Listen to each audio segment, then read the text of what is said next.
था, कहा कि प्रभु की ये कथा जीवन के लिए तारबहार है। एक बार नहीं अनेक बार सुन लीजिए, लेकिन फिर भी हर बार कुछ ना कुछ नया लगता है। एक बार नहीं बार बार सुनने की इच्छा होती है। और एक प्रभु का ही नाम है जिसको एक बार नहीं अनेक बार सुन लीजिए, और रुचि बढ़ती है और इच्छा जागती है।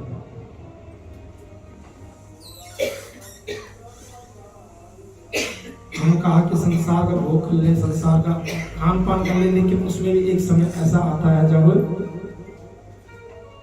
मन उब जाता है कि भैया अब नहीं खाना, अब नहीं पहना, अब नहीं रहना। लेकिन ठाकुर जी की कथा ऐसी है, कहा अमृत है हर नाम जगत में, और विषय अब अमृतत्व है इसमें भगवान के नाम। जो प्राणी को यह लोग तो है, परलोक में भी क्या है, अमृतत्व प्रदान करता है। जीवन उसका सुंदर बन जाता है। इसलिए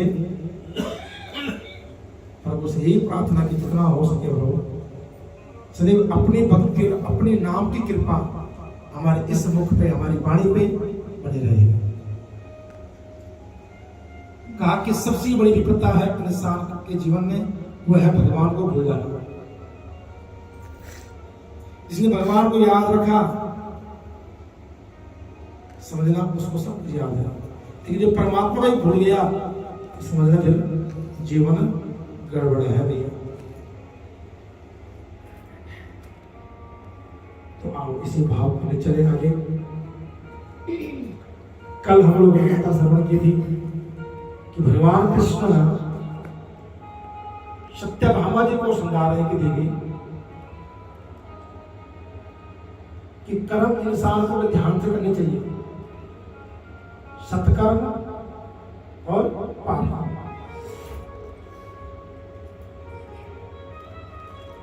नहीं तो कहीं हम कर्म ऐसा कर रहे हैं, लेकिन हमारा कर्म कहीं नहीं हो बट जा रहा है, क्षीण हो रहा है।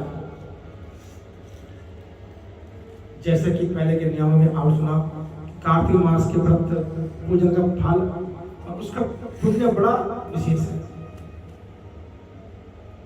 लेकिन कहीं हमारा पुण्य क्षीण तो नहीं हो रहा है, कोई हो नहीं दे रहा, कोई वो पड़ोस नहीं दे रहा जो उठता ही 8 बजे सो के, और आप जाके उसको अपना पुण्य दिया है। कैसे हम उसकी निंदा करके या उसकी बारे में बात करके। इसलिए तो कहा कि जब व्रत हो उस टाइम कोशिश करिए बोलने की कोशिश कम करें, मौन रहे। जितना मौन रहेंगे उतनी हम संसारी बातें नहीं करेंगे, किसी की निंदा नहीं करेंगे, तो हमारे पुण्य भी क्षीण नहीं होंगे। भगवान कृष्ण कहते हैं सत्यभामा किस प्रकार आगे पृथ्वीराज जी के वचन सुन करके यहाँ पर बड़े सुंदर भाव से महाराज जी की पूजा हुई। और उसके बाद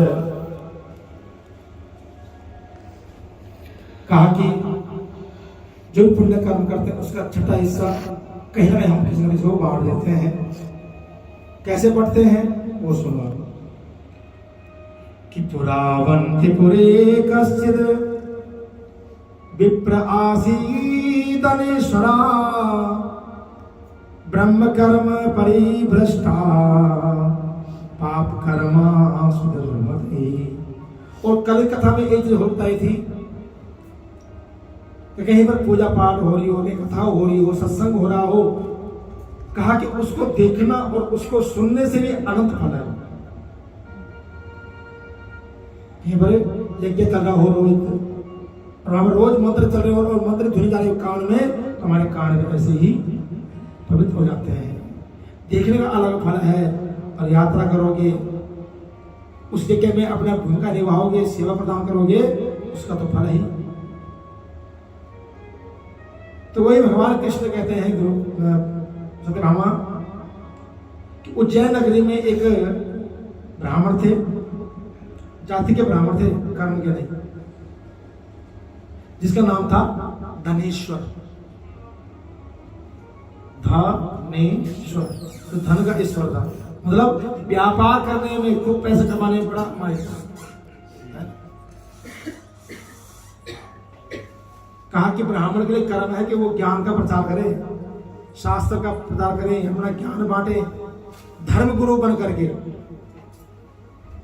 ब्राह्मण को व्यापार इत्यादि नहीं करना चाहिए। लेकिन आज के समय की परिस्थिति ऐसी है कि हर बंदा जो है पंटाई करके राजी नहीं है। सभी साथ अपना बिजनेस हो, अपना काम हो, राधे राधे। तो कहा कि वहां क्या करता था? कहा कि फलों का रस, कंबल, चर्म, जानवरों का चमड़ा भी बेचता था और उससे अपना जीवन यापन करता था। शुरापान करता था, वैश्याओं का संग करता था। एक बार धनेश्वर ब्राह्मण जो है अपने घर से छोड़ करके खरीदारी और बेचने के लिए माहिष्मती नगरी, जिसका नाम माहेश्वर नगरी पड़ा हुआ है, और वहां पर महिष नाम के राजा हुए थे तो जिन्होंने नगरी बसाई थी। अब धनेश्वर ब्राह्मण क्या करते, वहां जाकर के अपना क्रय विक्रय करने लगे। तो क्या देखते वहां पर भगवान विष्णु की पाठ हो रहा है, कार्तिक का महीना चल रहा है और हरे नाम संकीर्तन हो रहा है। और वहां नर्मदा नदी के किनारे पर है माहेश्वती नाम नगरी। एक तरफ नर्मदा जी, जिसके दर्शन मात्र से पाप दूर भाग जाते हैं।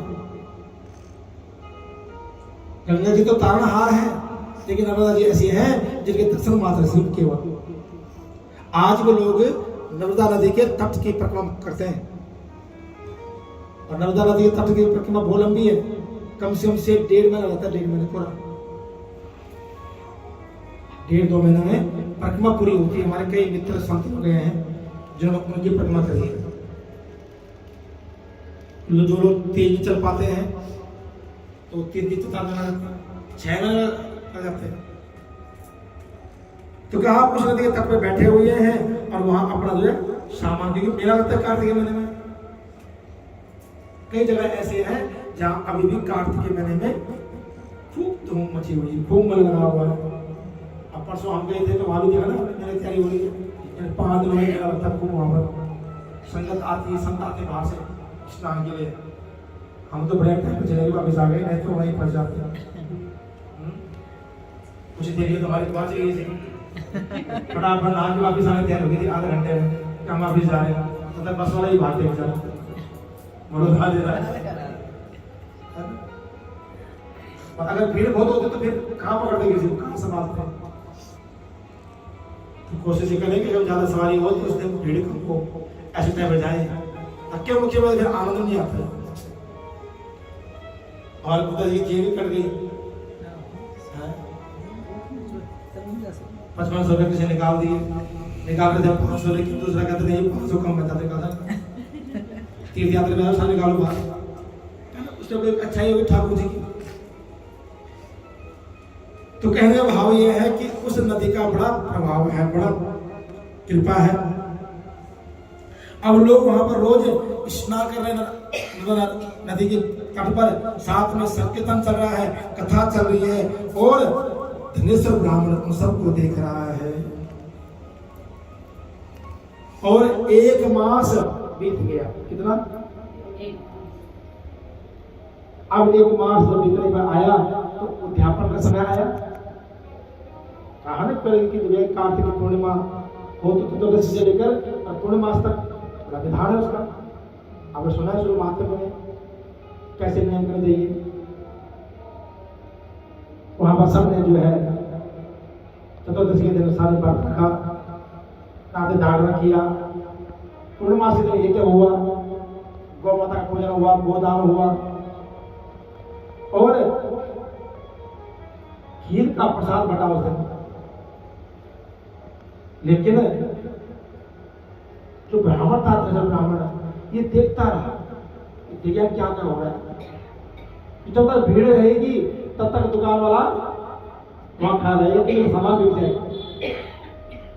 अब उस सामान्य बेइज्जत के चक्कर में जो है वो जरा कुछ खा भी नहीं पाया, कुछ पी भी नहीं पाया, और उसी चक्कर में जरा हरिओम अस्त हो गया। और बाकी बिहार लाल जो मन की लालसा होती है ना बड़ी खराब होती है, ध्यान रखना कि माया मरी न मन मरा, मन मर गया शरीर, आशा तृष्णा ना मरी, कह गए दास हरि। ये माया कभी नहीं मरती है, जितना देखेगी जितना सुनेगी उतना और इच्छा होती है, ये भी आ जाए, वो भी आ जाए, ये भी आ जाए, थोड़ा और बढ़ जाए। कभी छोटे होते थे वो इतना मिल जाए कि खिलौना आ जाए मेरे पास, और हम खिलौनों से खेलते खेलते इतने बड़े हो गए, आज भी इच्छाएं पूरी नहीं होती। जैसे उम्र बढ़ती है ऐसे से उसकी इच्छाएं बढ़ती है। लेकिन धनेश्वर ब्राह्मण आज उसी आशा बैठा हुआ है, और जब भूख प्यास से शरीर छूट गया तो अंत में सदा यम खेतु आ पड़े। बोले नारायण भगवान की जय। क्योंकि उस रात्रि भगवान नारायण का पूजन, भगवान शंकर का पूजन, जागरण में संपूर्ण क्रियाएं देखी उसने। क्योंकि कहा कि अंतो मति शागति, अंत में जैसे मति होगी, जैसे बुद्धि होगी, उसकी गति भी ऐसी होनी है, मृत्यु भी ऐसी होगी। चाहे जीवन भर उसे पुण्य करे हो, लेकिन अंत मरते समय अगर परमात्मा की स्वरूप के दर्शन कर रहा हो, ब्राह्मण के भगवान के मंत्र का जप कर रहा हो, और उसकी चित्त अगर वहां लग गया, ठाकुर जी देख देख करके अगर प्राण त्याग दीजिए, तो कहा कि उसे कोई भी मोक्ष पाने से नहीं रोक सकता। कि देहांत काले तुम सामने हो, बंसी बजाते मन को लुभाते, गाता यही मैं धननाथ त्यागो, हे नाथ नारायण वासुदेवा, हे नाथ नारायण। देहांत काले तुम सामने हो, बंसी बजा। अगर मांगना है ठाकुर जी मांगो ना कि हमारी मृत्यु सुंदर हो। देखो आज हम सब लोग यहाँ पर पहुंचे हुए हैं, कथाओं में, कीर्तन में, तो किस लिए जाते हैं बताओ? ताकि हमारी जो अंत समय यात्रा हो वो बड़ी सुंदर हो। जितना भी दान पुण्य भजन है वो सारी मुक्ति के लिए थे, और किस लिए? वो तो कोई बेला है कि हाँ भाई पढ़ जाए हवन कर दो, कल वाले काम हो जाए, पढ़ जाए हवन कर दो, काम बढ़ जाए। लेकिन 90% तो ये है कि भैया हमारी मृत्यु सुंदर, क्योंकि मृत्यु बड़ी कठिनाई से निकलती है, बहुत कष्ट होता है मृत्यु के समय, बहुत दर्द होता है। गरुड़ पुराण कहा गया है कि 1000 बिच्छू एक बार डंक मार जाए, इतना भयानक दर्द होता है उस पापी को। इसलिए धीरे धीरे क्या है, हम ऐसे छोटे छोटे कर्म करें ताकि हमारे पाप कर्म कम हो, ताकि मृत्यु सरल हो जाए, फटक से ठाकुर दर्शन हो और मोक्ष मिल जाए। अब इधर धनेश्वर ब्राह्मण के प्राण निकले, जैसे प्राण निकले तुरंत यम के दूत पहुंचे, और यम के दूत जो है उन्हें उठा करके कहाँ ले गए? यमपुरी में ले गए, मारते हुए घसीटते हुए सेमी नामक की यमपुरी में ले गए। वहां चित्रगुप्त जी विराजमान है, और चित्रगुप्त जी के पास शोक है। चित्रगुप्त जी ने यमराज से प्रार्थना की, महाराज निवास्य दिशते किंचित् बाल्यास्कृतं वदित् दुष्कृतं शक्तये वक्तुं वर्षयामि भास्करे। हे प्रभु, हे महाराज, इसने बालकपन से लेकर और इस अवस्था तक एक बार भी अच्छे कर्म नहीं किए। क्या किया इसने? सारे दुष्कर्म किए हैं। और महाराज इतना ही नहीं, ब्राह्मण की योनि जाकर के, अमृत में जीवन है ब्राह्मण का, लेकिन इसलिए अमृत पान करने के बजाय जो है शराब पान किया। क्या किया जाए इसका? क्या इसको दंड दिया जाए? इसलिए महाराज मेरी इच्छा है इसको जीवन भर क्या करें? नरक में डाल दें। भगवान कृष्ण कहते हैं इस बात को सुनकर के यमराज के भयानक कालाग्नि के समान उनके मुख पे दिखने लगी, क्रोध से भरी आंखें दिखने लगी, और वो कहते हैं हे प्रेत, कार्य तुम्हारे लिए कि मानव योनि में भी आकर के तुमने जो एक बार भी स्मरण नहीं किया, हरि का एक बार भी धर्म कार्य नहीं किया, इसलिए तुम अब नरकों में जाओ। और अपने दूतों कहा कि इसे मुदगर से मारो, चाबुक से मारो, इसको उल्टा करके इसको लटकाइए और कुंभी पाक नरक में इसको ऊपर नीचे करते रहिए। कुंभी पाक नरक किसे कहते हैं पता है आपको? माँ के दाम नहीं, माँ का गर्भ तो रोरव नाम नरक होता है, रोरव। कुंभी पाक कहते तेल कढ़ाई को, जो भट्टी जल रही हो, तेल कढ़ाई रखी हो, कढ़ाई में तेल उबल रहा हो, गरम गरम तेल, कहा कि इसको कुंभी पाक नरक में डालो। और आज यम के दोनों पैर बांधे, ऊपर टांगा, ऊपर से ऊपर, जैसे ही तेल कढ़ाई में डाला तेल की कढ़ाई ठंडी पड़ गई। बड़े भक्त वत्सल भगवान की। कहा कि जैसे प्रहलाद जी को देखे अग्नि शांत हो गई थी, ऐसे आज कढ़ाई तेल एकदम ठंडा हो गया।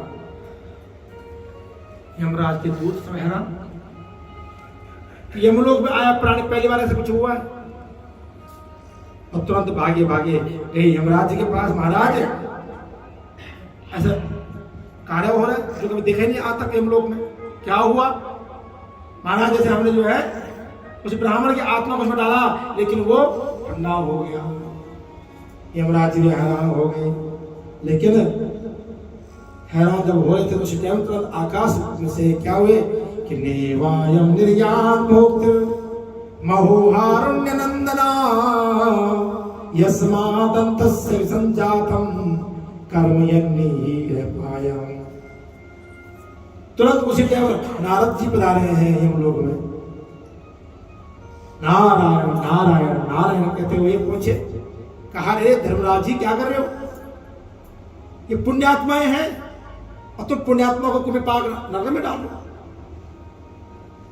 यमराज जी कहते महाराज मैंने तो स्वागत किए नारद जी का, बड़ा सुंदर चरण बुलाए, उनको आसन दिया, जलपान कराया, पूछा महाराज आप ऐसी कैसी बातें कर रहे हो? अरे ये तो मानव योनि तो बड़ी धन्य से मिलती है, मानव योनि के बाद ब्राह्मण योनि बड़ी उससे बड़ी कृपा से मिलती है, लेकिन इसलिए तो जीवन भर ऐसे पाप कर्म किया है तो पुण्य कर्म कब किया सकते? तब नारद जी कहते हैं कि या पुण्य कर्मणि कुर्यात् दर्शना स्पर्शम भाषणम तथा सदाप्नोति पुण्यस्यानियतम नरः।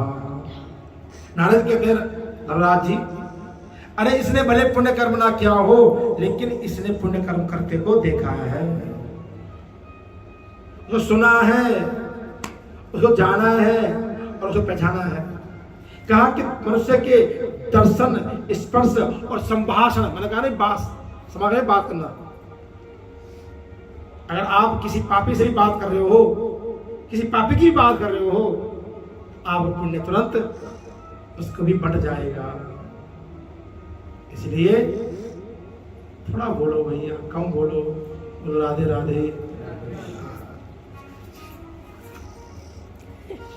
कहा कि महाराज इसके अनगणित पाप कर्म भले हैं, लेकिन उसमें एक नेक कर्म है और वो भी अंत समय में। अंत समय में अगर वैराग्य हो जाए तो कहा कि वैसे मोक्ष मिल जाता है। कहा इतना ही नहीं, कार्तिक व्रत करने वाले पुरुषों के बड़े बड़े पाप सब नष्ट हो जाते महाराज जी। कहा कि अंत समय में इसकी वैष्णवों ने तुलसी से मिले हुए नर्मदा के जल से स्नान कराया। देखो कि जब यह शरीर छूटा तो वहां से वैष्णव लोग पहुंचे हुए थे, सब इसके पास आए और क्या किया, इसको जो है नर्मदा नदी के तट पे ले करके उसको स्नान कराया, उसको तुलसी की माला पहनाई, क्योंकि जब शरीर छूटता तो लोग तुलसी की लकड़ी दान करते हैं। अंत में किसी की चिता जल रही हो तो तुलसी की लकड़ी अगर घरे पड़ी हुई आपकी, हम लोग माली से कटवाते हैं, तुलसी में कटाते सो गई हो, लेकिन फेंक देते नहीं, उसको जो है कवर कर लीजिए, किसी में भाव रख लीजिए, और जहाँ का रिश्तेदार लगे कि भैया आज संस्कार है उसके, तो आप अपने हाथ से दे दीजिए, चाहे इतनी क्यों ना हो। तुलसी की लकड़ी, चंदन की लकड़ी बड़ी पुण्यदायी होती है। अंत में कुछ नहीं है तो उसका बुरा बना लीजिए, चंदन में घिसिए, हमारे ठाकुर जी को लेप लगाइए। क्या हुआ, इधर कहा कि जो वैष्णवों ने तुलसी की माला बनाई, उन्हें जल में स्नान कराया महाराज, उससे इसके सारे पाप दूर भाग गए और उसी से इसको उत्तम गति प्राप्ति हुई।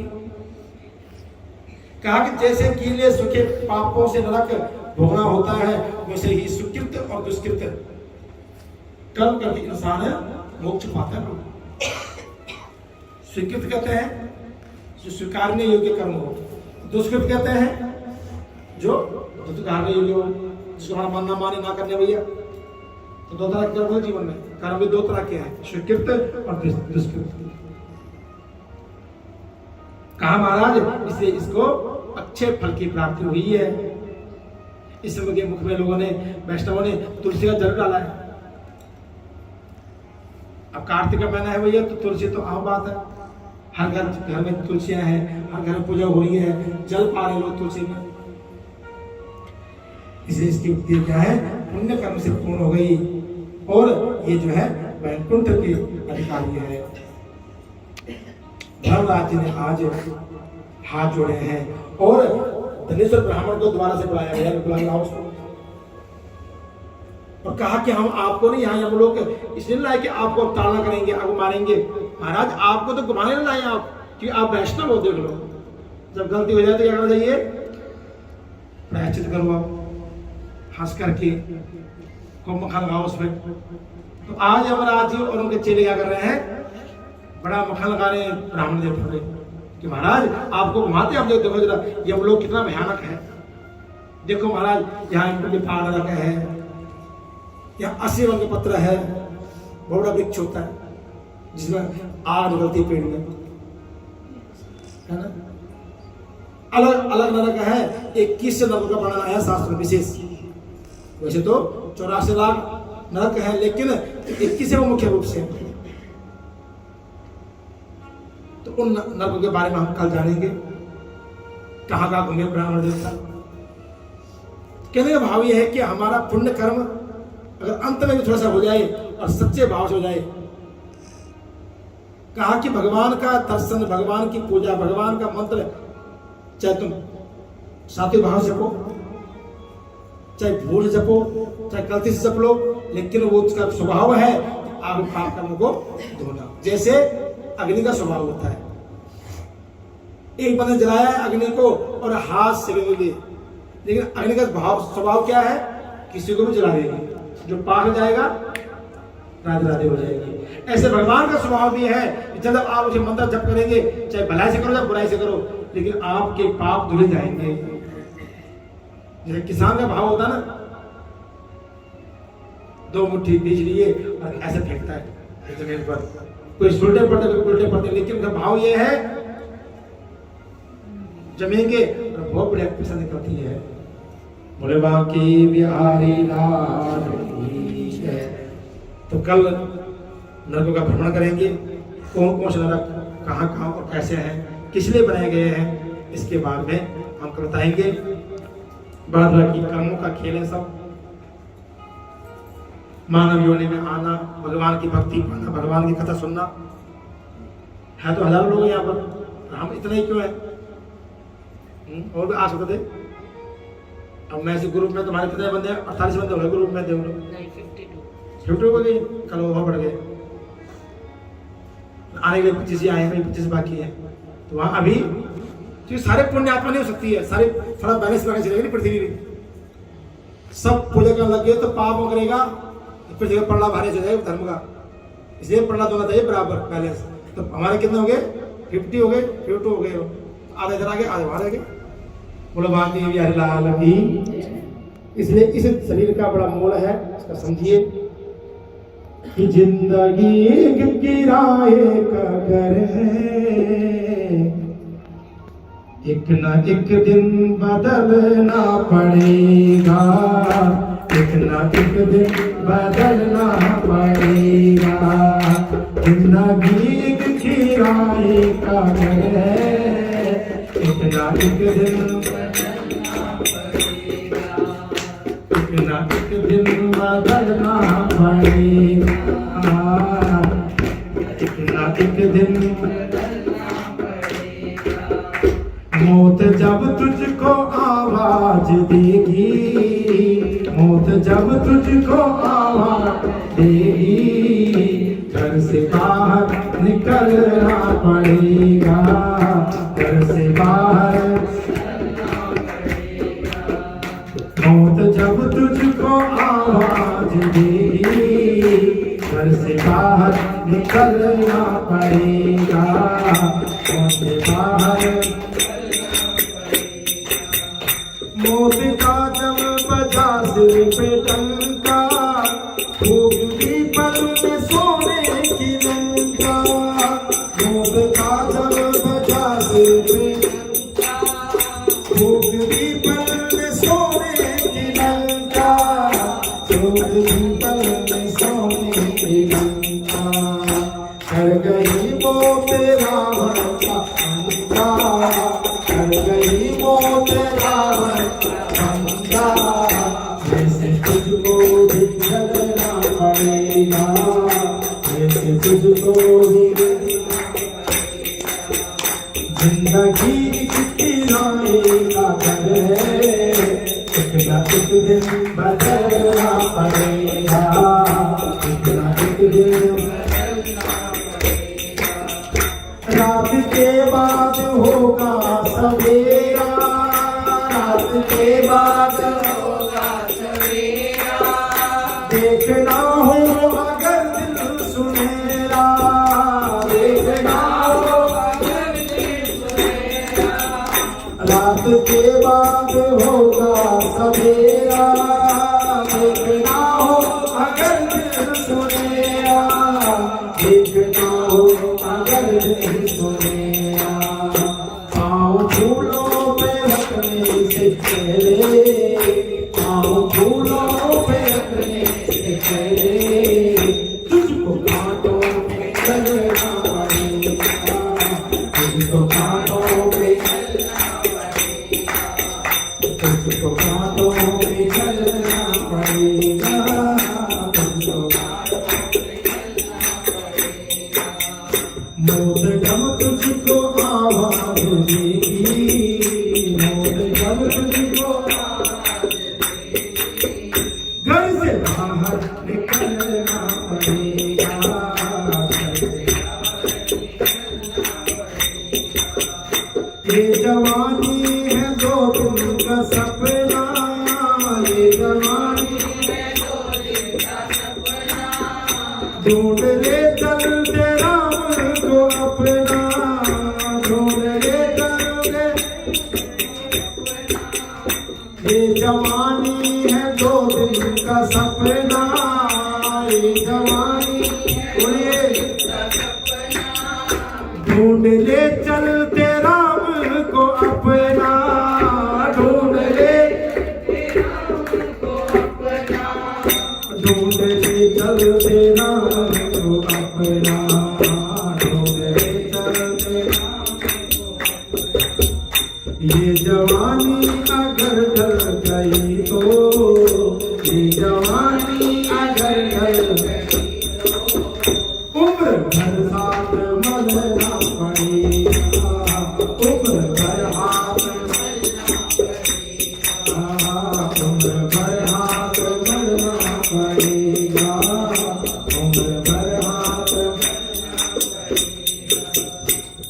जिंदगी एक किराए का घर है, जिंदगी एक किराए का घर है, इतना एक दिन बदलना पड़ेगा, इतना एक दिन बदलना पड़ेगा, इतना एक दिन बदलना पड़ेगा।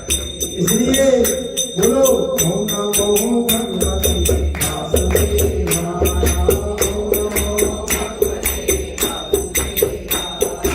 ओम नमो भगवते वासुदेवाय, ओम नमो भगवते वासुदेवाय, ओम नमो भगवते वासुदेवाय।